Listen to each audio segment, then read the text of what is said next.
Hi, I'm Anu Sevia from DARSANA IELTS Academy. In today's module, we'll discuss academic writing. Task 1, Chart and Process Diagram. This is a purely descriptive task.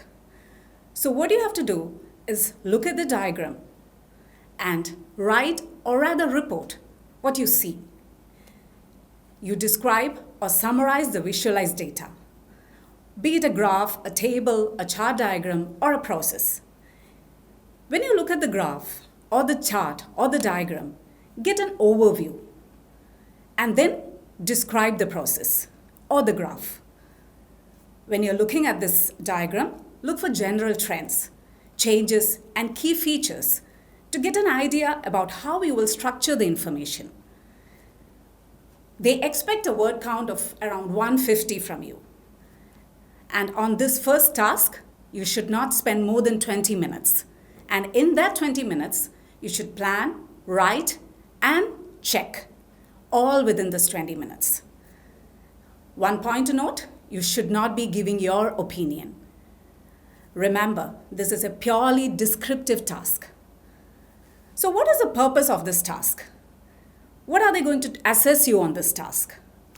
The purpose of the task is to test your ability to distinguish and describe the changes and trends that you see in the diagram. The main point is, don't panic.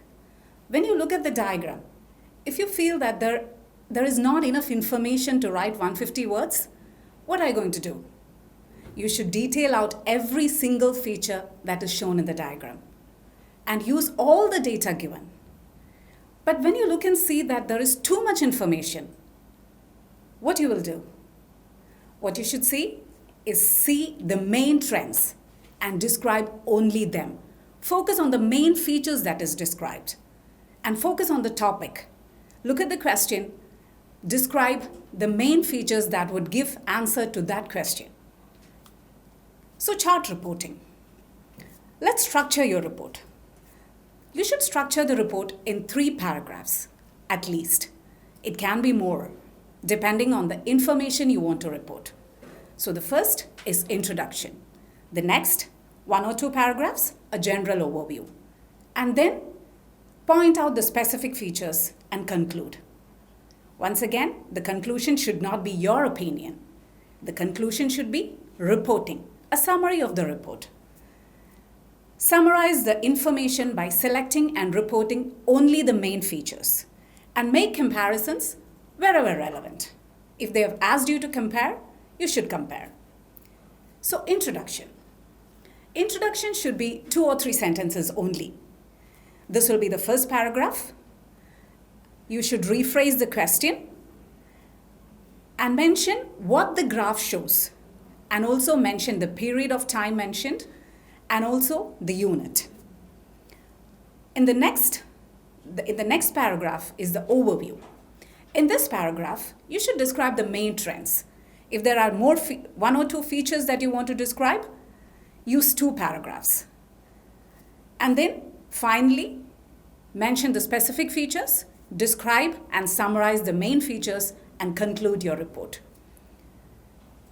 Depending on the number of features described, the body text can have 2 or 3 paragraphs, but not more than that. So that's about chart reporting. So what if it's a process diagram? Once again, you structure it in 3 main paragraphs: the introduction, the main body of the text, and the summary. Use present simple tense to describe the process. Introduction again should be 1 or 2 sentences. Write about the purpose of the diagram or the process in the diagram. The best plan is to read the title and the image of the diagram and then write about it in 1 or 2 sentences. In the main body, you give a step-by-step explanation of the diagram. And then summarize. Sum up the principal idea of the diagram in 1 or 2 sentences. So when you describe a cycle, you can conclude it by saying that the cycle then repeats itself or the cycle is then repeated.